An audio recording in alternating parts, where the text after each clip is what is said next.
'Cause nobody does it like you. I like the way that you move.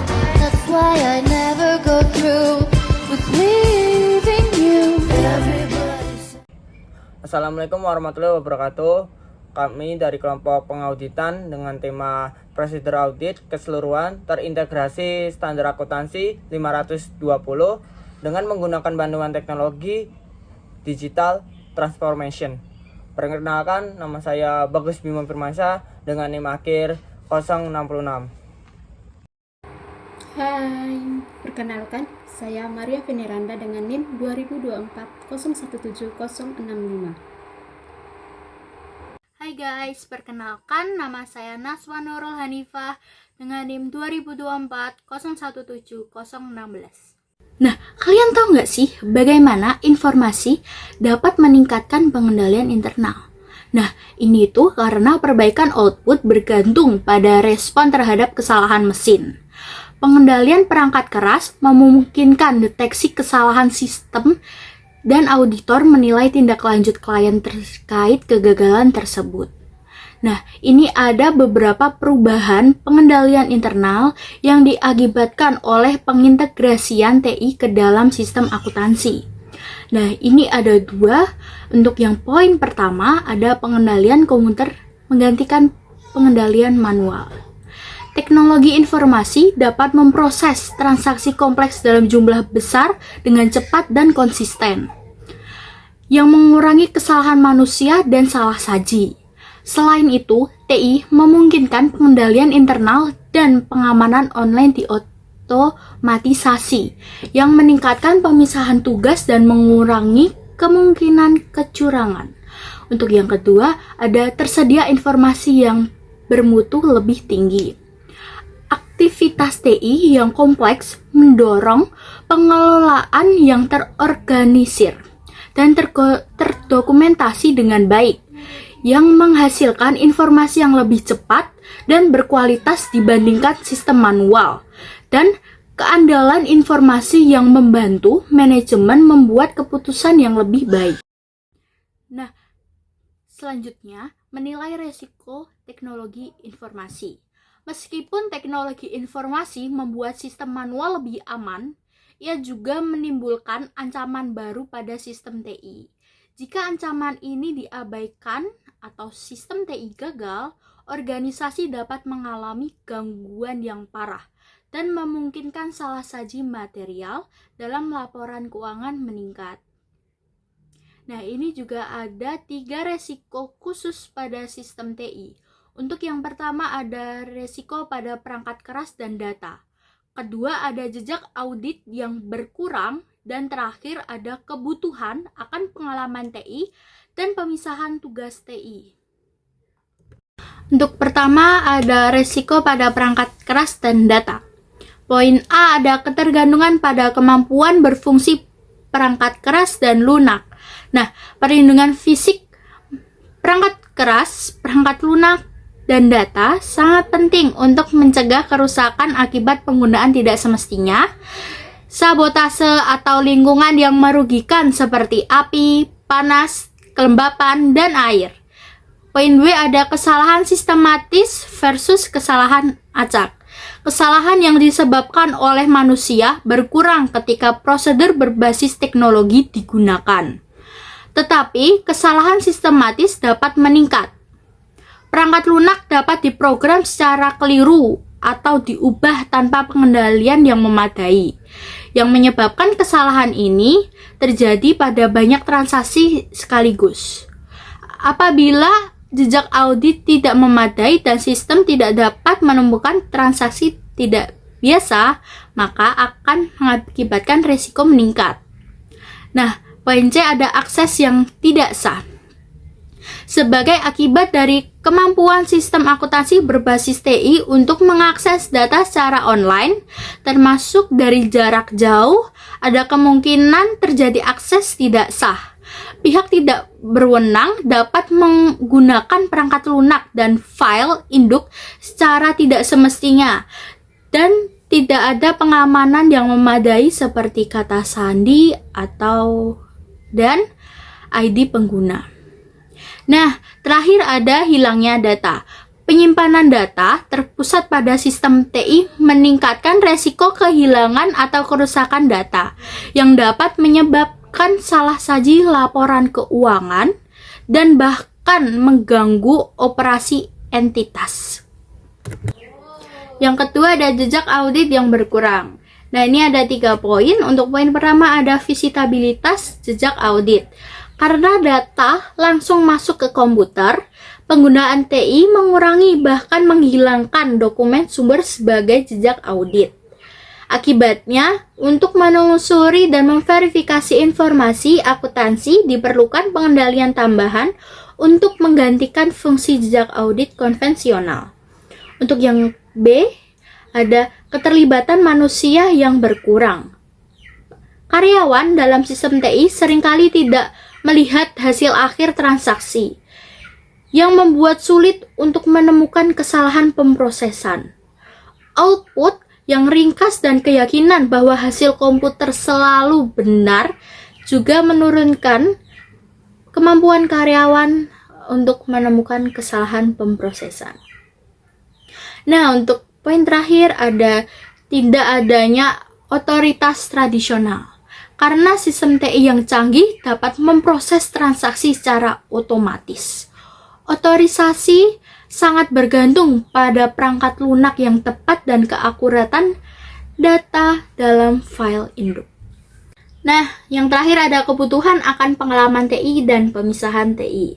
Nah, ini juga ada 2 poin. Untuk poin pertama ada pemisahan tugas yang berkurang. Peralihan ke data komputerisasi memusatkan tanggung jawab yang sebelumnya terpisah seperti otorisasi dan pembukuan. Jika tugas tidak dipisahkan cukup dalam fungsi TI, personel TI yang dapat mengakses sistem beresiko penyalahgunaan aset. Yang terakhir ada kebutuhan akan pengalaman TI.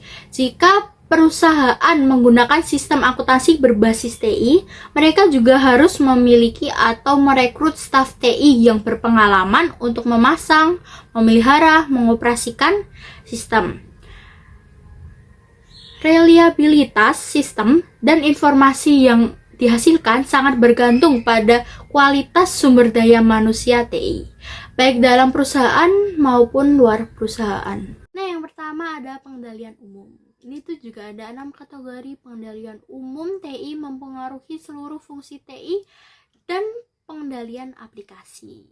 Auditor itu biasanya mengevaluasi pengendalian umum itu sejak awal audit. Nah, dari 6 kategori itu, yang pertama itu ada administrasi fungsi TI.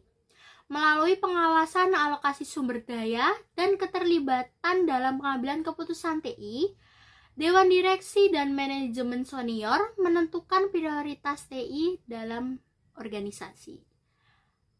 Pengelolaan TI yang baik seperti pembentukan komite atau pelaporan rutin menunjukkan TI sebagai prioritas. Sedangkan pendelegasian penuh ke level rendah atau pihak luar menunjukkan rendahnya perhatian dan sering mengakibatkan pengendalian TI yang lemah. Nah, yang kedua itu ada pemisahan tugas-tugas TI. Organisasi yang baik menghindari penggabungan tanggung jawab dalam operasi TI dengan memisahkan tugas-tugas penting TI. Ini mencegah personel mengotorisasi dan mencatat transaksi sekaligus, dan mencegah penyalahgunaan aset. Dari pemisahan tugas-tugas TI ini, yang pertama ada CIO atau manajer TI. Nah, itu tuh bertanggung jawab mengawasi seluruh fungsi TI agar selaras dengan rencana strategis TI. Nah, lalu ada administrator keamanan. Nah, itu tuh memantau dan mengendalikan akses fisik serta online ke sistem dan menyelidiki pelanggaran keamanan. Nah, lalu ada pengembangan sistem. Nah, kalau pengembangan sistem ini dibagi menjadi 2.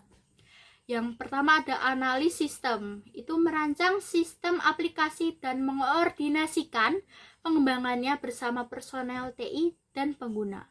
Lalu untuk programmer itu membuat, menguji, dan mendokumentasikan program tanpa akses ke data operasional untuk mencegah penyalahgunaan. Nah, setelah pengembangan sistem itu ada operasi TI. Nah, operasi TI ini dibagi menjadi 3 lagi.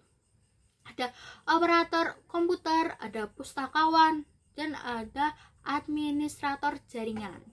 Nah, untuk operator komputer itu menjalankan operasi harian dan memantau kinerja sistem. Kalau pustakawan itu mengendalikan penggunaan program, file, dan dokumentasi komputer berdasarkan otorisasi. Nah, yang terakhir itu administrator jaringan itu mengelola perencanaan, implementasi, dan operasi jaringan TI. Nah, setelah operasi TI ini, yang terakhir ada pengendalian data. Nah, pengendalian data ini juga dibagi menjadi 2. Yang pertama ada personel input atau output. Yang kedua ada administrator database. Nah, kalau personel input atau output itu memastikan mutu input dan kelayakan output. Nah, kalau administrator database itu bertanggung jawab atas operasi dan keamanan akses database bersama. Yang ketiga ada pengembangan sistem. Ini mencakup 2 poin. Untuk poin pertama ada membeli perangkat lunak atau mengembangkan sendiri perangkat lunak itu di kantor yang memenuhi kebutuhan organisasi. Nah, yang kedua ada menguji semua perangkat lunak guna memastikan bahwa perangkat lunak baru itu kompatibel dengan perangkat keras dan perangkat lunak itu dapat menangani volume transaksi yang diinginkan. Yang keempat ada keamanan fisik dan online. Keamanan sistem harus direncanakan secara tertulis dan dipantau secara teratur, termasuk pengendalian fisik dan pembatasan akses internet terhadap komputer, perangkat lunak, dan data. Ini mengurangi resiko perubahan tidak sah. Yang kelima ada backup dan perencanaan kontingensi. Bencana dapat berdampak serius pada bisnis berbasis TI, sehingga diperlukan sumber daya cadangan, backup data, dan rencana kontingensi.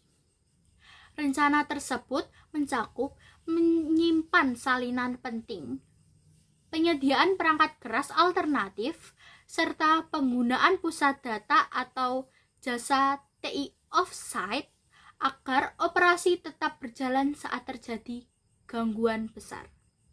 Poin keenam atau terakhir ada pengendalian perangkat keras. Pengendalian perangkat keras dipasang oleh pabrikan untuk mendeteksi kegagalan sistem. Auditor lebih menilai bagaimana klien menindaklanjuti kesalahan yang terdeteksi daripada kecukupan pengendalian tersebut. Karena perbaikan output bergantung pada respon klien terhadap kesalahan mesin. Selanjutnya ada pengendalian aplikasi. Pengendalian aplikasi itu dirancang untuk setiap aplikasi perangkat lunak dan dimasukkan untuk membantu karyawan perusahaan untuk memenuhi 6 tujuan audit.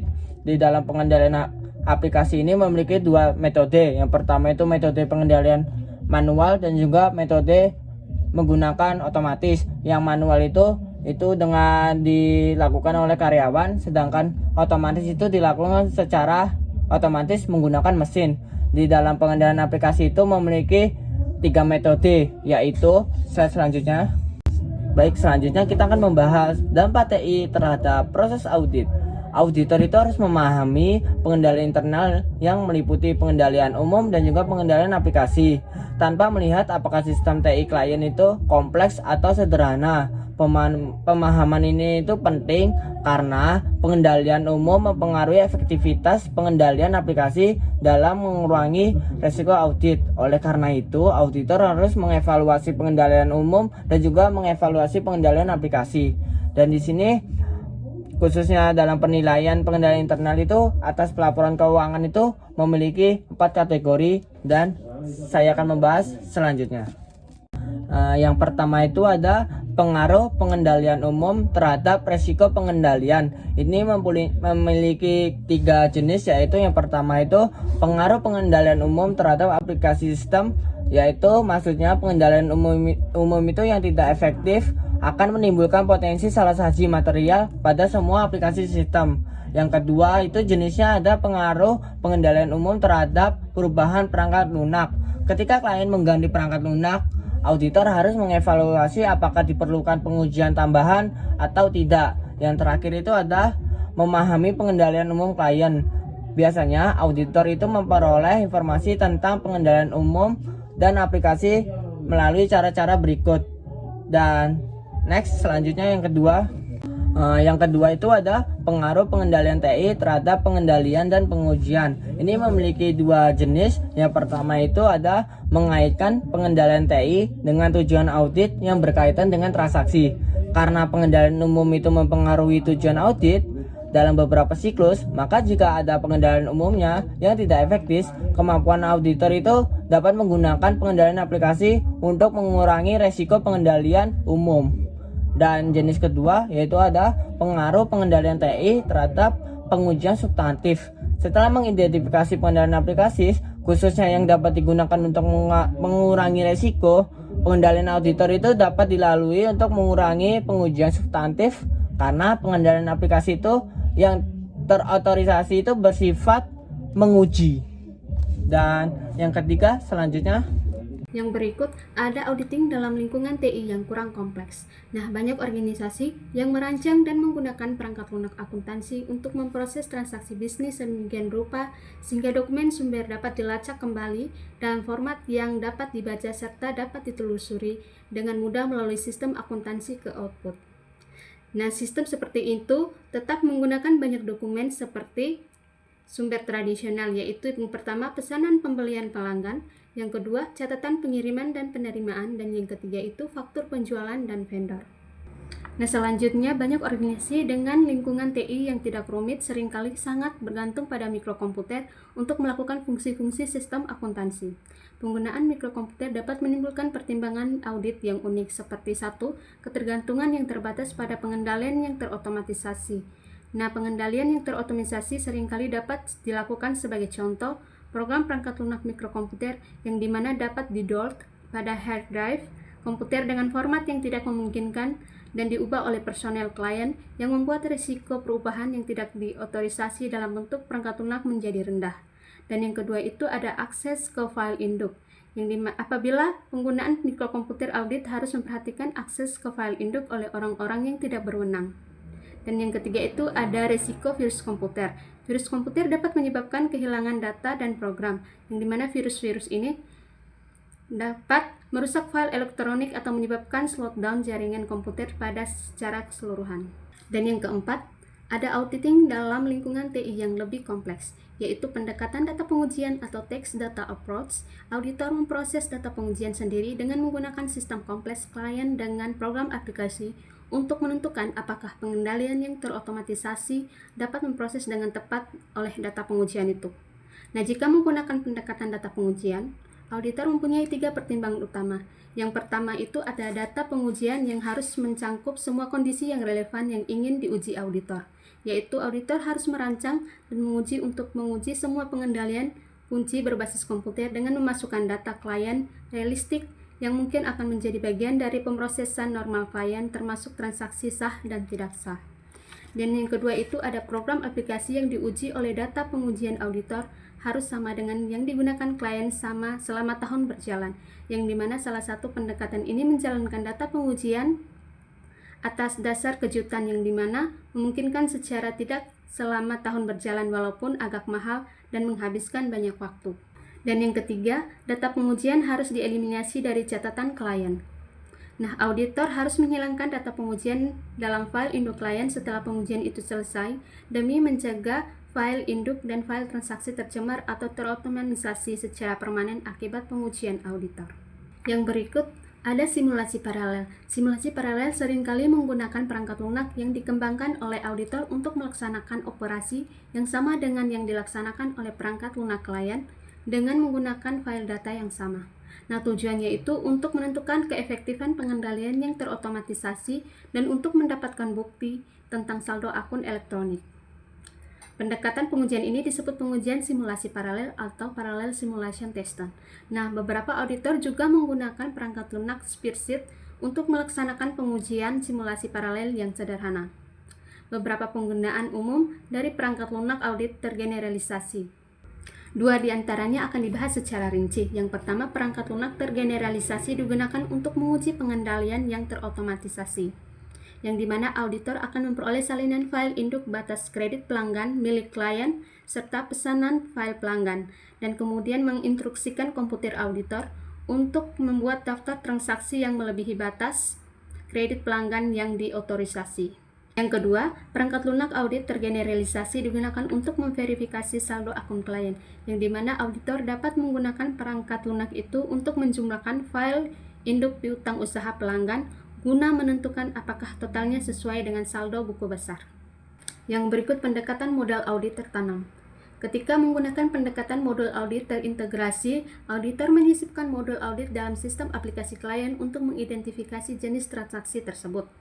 Pendekatan modul audit tertanam memungkinkan auditor untuk terus mengaudit transaksi dengan mengidentifikasi transaksi aktual yang diproses oleh klien yang dikumpulkan dalam file data terpisah guna ditindaklanjuti. Nah, pendekatan ini dapat menyederhanakan pengujian pengendalian dan pengujian substantif dengan memungkinkan auditor untuk menguji satu, data pengujian yaitu untuk melaksanakan pengujian pengendalian dan pengujian substantif atau transaksi, dan yang kedua, pengujian substantif, yaitu seperti menghitung ulang jumlah transaksi dan menjumlahkan file induk catatan tambahan saldo akun. Dan yang ketiga, modul audit tertanam, yaitu untuk mengidentifikasi transaksi tidak biasa bagi penguji substantif. Dan berikut permasalahan pada lingkungan TI yang berbeda. Nah, yang pertama untuk masalah pada lingkungan jaringan, yaitu meningkatnya penggunaan jaringan yang menghubungkan peralatan seperti mikrokomputer, komputer berukuran sedang, mainframe, workstation, server, atau juga kombinasi apapun disebut sebagai lingkungan jaringan.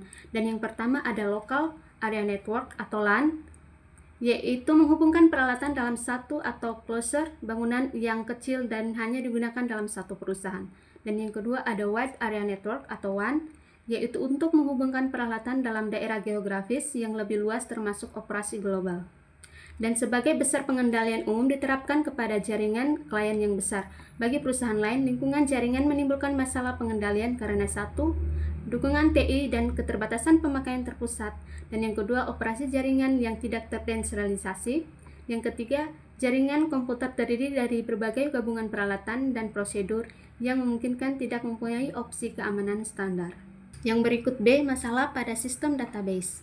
Nah, yang pertama, sistem manajemen database memungkinkan klien menyimpan database yang meliputi informasi yang dapat digunakan bersama dalam berbagai aplikasi. Klien mengimplementasikan sistem manajemen database untuk mengurangi kelebihan data, memperkuat pengendalian atas data, dan juga menyediakan informasi yang lebih baik bagi pengambilan keputusan.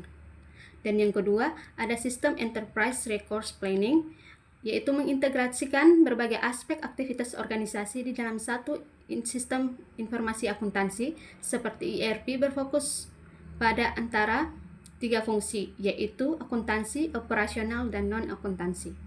Dan yang ketiga, ada masalah pengendalian, yaitu seringkali diperketat apabila file data terdistribusi dalam sistem manajemen database. Nah, penggunaan database juga menimbulkan risiko pengendalian internal, yang dimana auditor harus menempatkan administrasi database dan pengendalian akses yang tepat. Data terpusat dalam satu sistem tunggal memerlukan backup data yang tepat dan pengamanan yang terpusat. Selanjutnya masalah pada sistem e-commerce. Nah, saat ini perusahaan-perusahaan besar bergantung pada seberapa baik sistem e-commerce-nya yang mengidentifikasi dan mengelola risiko dalam sistem TI dan asetnya. Nah, auditor juga harus mengevaluasi risiko interdependensi ini, dan perusahaan harus menentukan bahwa mitra bisnisnya mengelola risiko-risiko interdependensi mereka dengan baik adanya secara elektronik kebijakan jasa asuransi seperti SafeStores, kemudian menyediakan informasi yang objektif tentang reliabilitas sistem TI mitra bisnis. Untuk meminimalkan kemungkinan ini, perusahaan menggunakan berbagai teknik enskripsi, tanda tangan digital, dan juga firewall. Selanjutnya, masalah yang timbul ketika klien mengoutsource TI.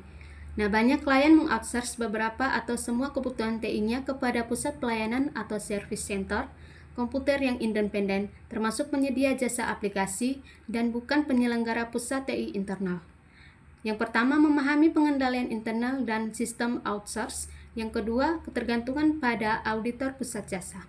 Nah, auditor jasa dapat mengeluarkan dua jenis laporan. Yang pertama, laporan tentang deskripsi manajemen atau sistem organisasi jasa dan juga kesesuaian desain pengendalian.